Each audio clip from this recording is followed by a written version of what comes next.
Hello दोस्तों, फिर से हाजिर हूँ क्लास 12 बायोलॉजी की एक और महत्वपूर्ण वीडियो लेकर।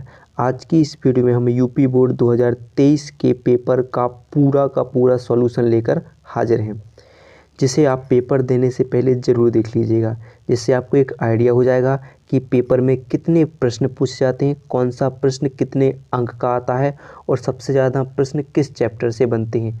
देखो, पेपर ज़्यादा से ज़्यादा सेम होते हैं, सब जिस चैप्टर से ज़्यादा प्रश्न आए होंगे अगली बार भी उसी से थोड़े प्रश्न बन जाते हैं, तो एक तो आइडिया हो जाएगा। तो पेपर को ज़रूर देख लीजिएगा, पूरा का पूरा सॉल्व करने वाले हैं और आज की वीडियो में। तो वीडियो पूरी देखिएगा, पसंद आए तो लाइक और हमारे चैनल को सब्सक्राइब करना ना भूलिएगा। चलिए तो आइए स्टार्ट करते हैं और देखते हैं प्रश्न। तो सबसे पहले देखिए, कुछ निर्देश दिए होंगे तो वे तो आपको पढ़ लेने सही से कि प्रारंभ में 15 मिनट परीक्षार्थी को प्रश्न पढ़ने के लिए निर्धारित किए गए हैं। सभी प्रश्न अनिवार्य हैं। आवश्यकता अनुसार अपने उत्तरों की पुष्टि नामांकित रेखा चित्रों द्वारा कीजिए और प्रत्येक प्रश्न के निर्धारित अंक उनके सम्मुख अंकित हैं, यानी कितने कौन सा प्रश्न कितने अंक का पूछा जाएगा। चलिए देखते हैं, सबसे पहले विकल्पों को देखते हैं। देखिए, पहला विकल्प है जो कि कितने अंक के पूछेंगे, 1 अंक के आते हैं। तो पहला है सही विकल्प चुनकर उनकी अपनी उत्तर पुस्तिका में लिखिए।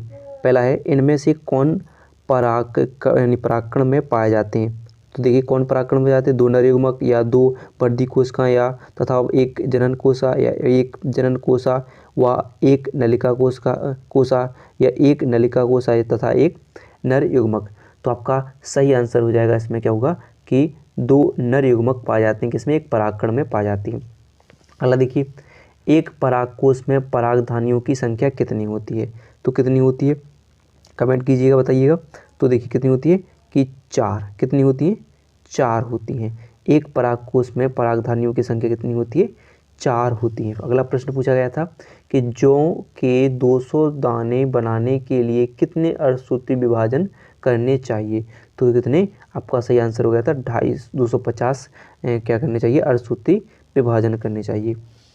अगला प्रश्न पूछा गया था कि जन्मजात उपापचयी त्रुटि है, तो कौन सी थी। आपका सही आंसर हो जाना था option number A, phenol ketonuria सबसे सही आंसर हो जाता।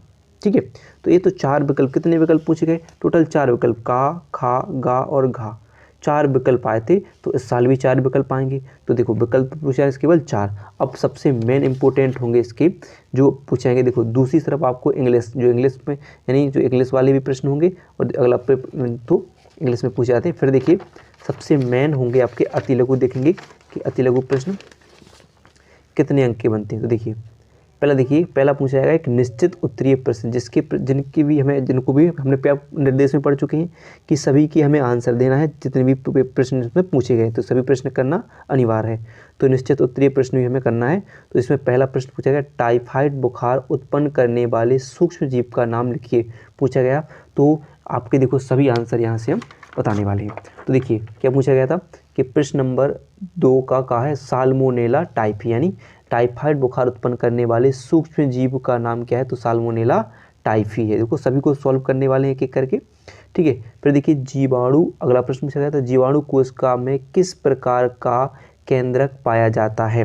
तो देखिए आंसर हो जाएगा अपूर्ण केंद्रक पाया जाता है, जिसे आरंभी केंद्रक भी कहते हैं। कौन सा पाया जाता है, अपूर्ण केंद्रक पाया जाता है। फिर देखिए, मासल फल का एक नामांकित चित्र बना, जैसे आम का बना सकते हो चित्र बनाना हमसे, तो एक मासल फल का चित्र बनाने के लिए पूछा गया था।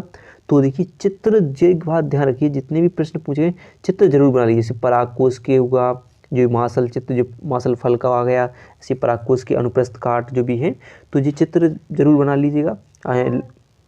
ठीक है, तो अगला देखिए प्रश्न पूछा गया था कि पर परागण से लाभ का संक्षेप में उल्लेख कीजिए। देखिए, एक चैप्टर की बात है परागण को आपको अच्छे तरीके से तैयार कर लेना है कि परागण से जरूर प्रश्न बनता है, चाहे वो स्वपरागण हो, पर परागण की विधियां हो, एक प्रश्न जरूर बनता है।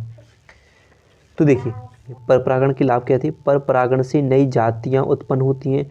सेकंड हो जाएगा, पर परागण के फलस्वरूप बने बीज संख्या में अधिक और स्वस्थ होते हैं, ये हो जाएगा। ठीक है, फिर एक प्रश्न पूछा गया था, जैव विविधता तप्त स्थल, यानी इसे हॉट स्पॉट कहा जाता है।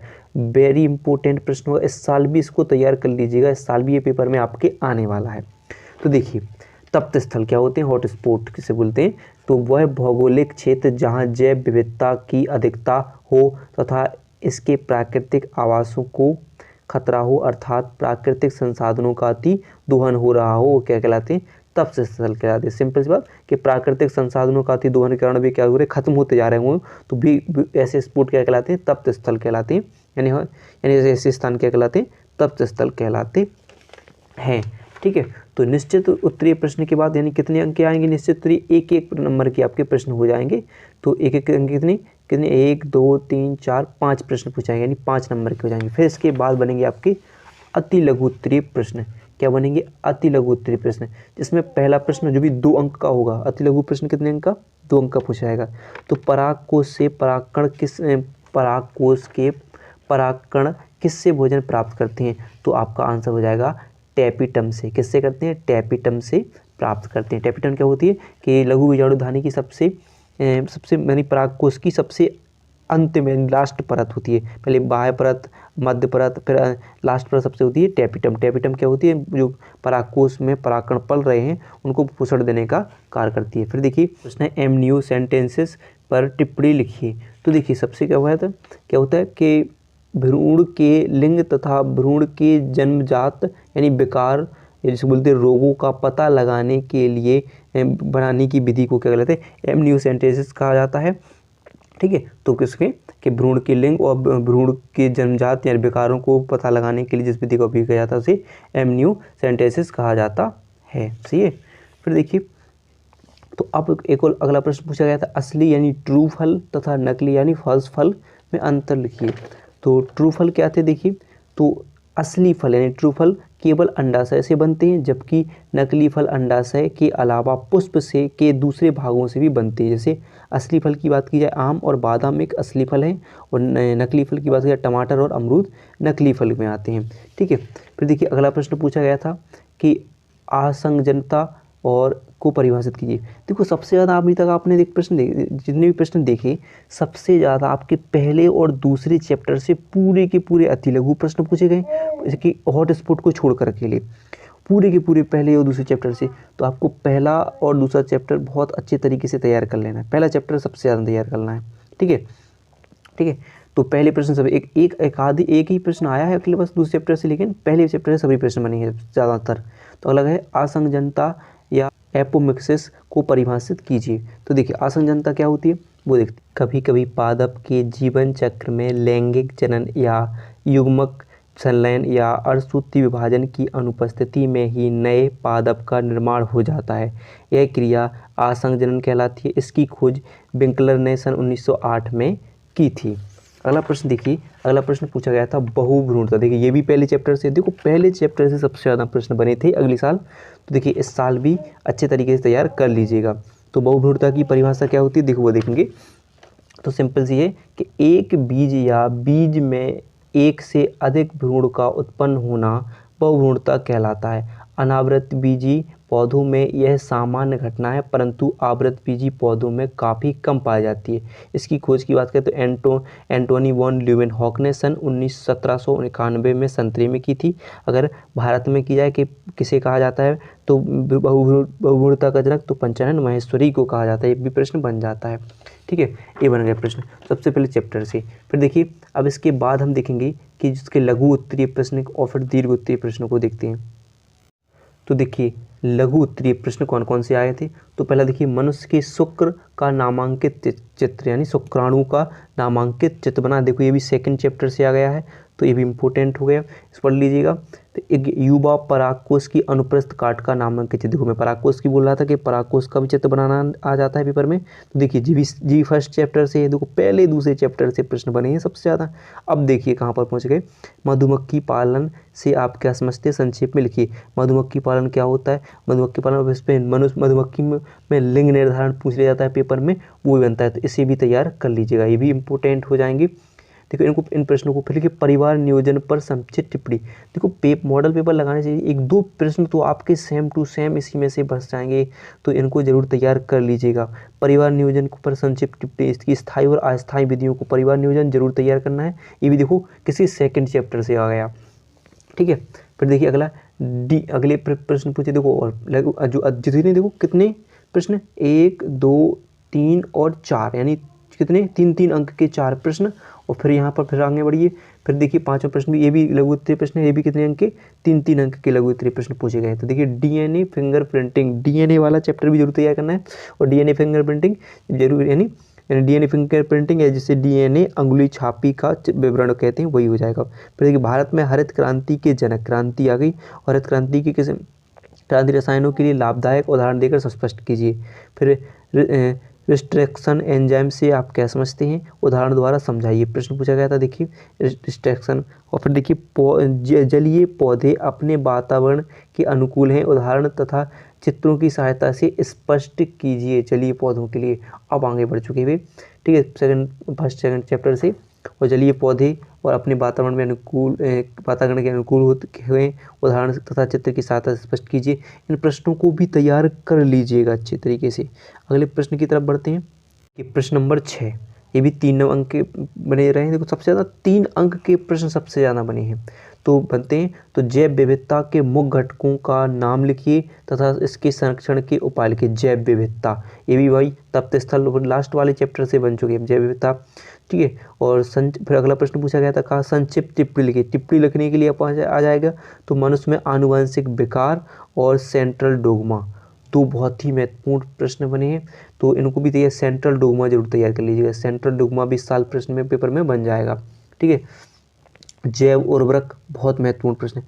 देखो अगर आप मॉडल पेपर है, आपके पास मॉडल है आपके पास, और मॉडल जो क्वेश्चन पेपर मॉडल होते हैं उनमें देखिए सबसे ज़्यादा डेट भी इन्हीं प्रश्नों में से जैव उर्वरक किसे कहते हैं, पहले दूसरे चैप्टर में सबसे ज़्यादा प्रश्न बने हुए हैं, और उन पर सबसे ज़्यादा डेट डली हुई, जिन पर सबसे ज़्यादा डेट चली उनको तैयार कर लीजिएगा।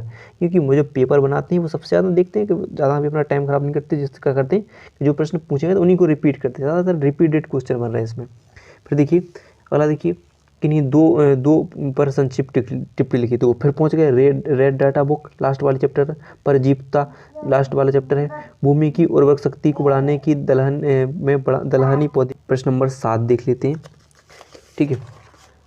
तो देखिए अब यहाँ से विस्तृत उत्तरीय प्रश्न, यानी 5 अंक के प्रश्न स्टार्ट हो जाते हैं, कितने, 7वें प्रश्न से, और जिसमें भी देखो पहला ही चैप्टर गुरु बीजाणु जनन, आवृत बीजी पुष्प के उम्र से लेकर बीजांड बनने तक के विकास का वर्णन कीजिए। देखो पूरा का पूरा पेपर पहले चैप्टर से बन चुका है। महिला के प्रजनन तंत्र का देखो सेकंड, महिला की प्रजनन तंत्र, और अब देखिए हम दोनों याद कर लेना, नर और मादा दोनों के जनन तंत्र को याद कर लेना, इस साल भी प्रश्न में आ सकते हैं, 5 अंक के पूछाएंगे पूरे के पूरे, अथवा वाला प्रश्न पूछा गया था।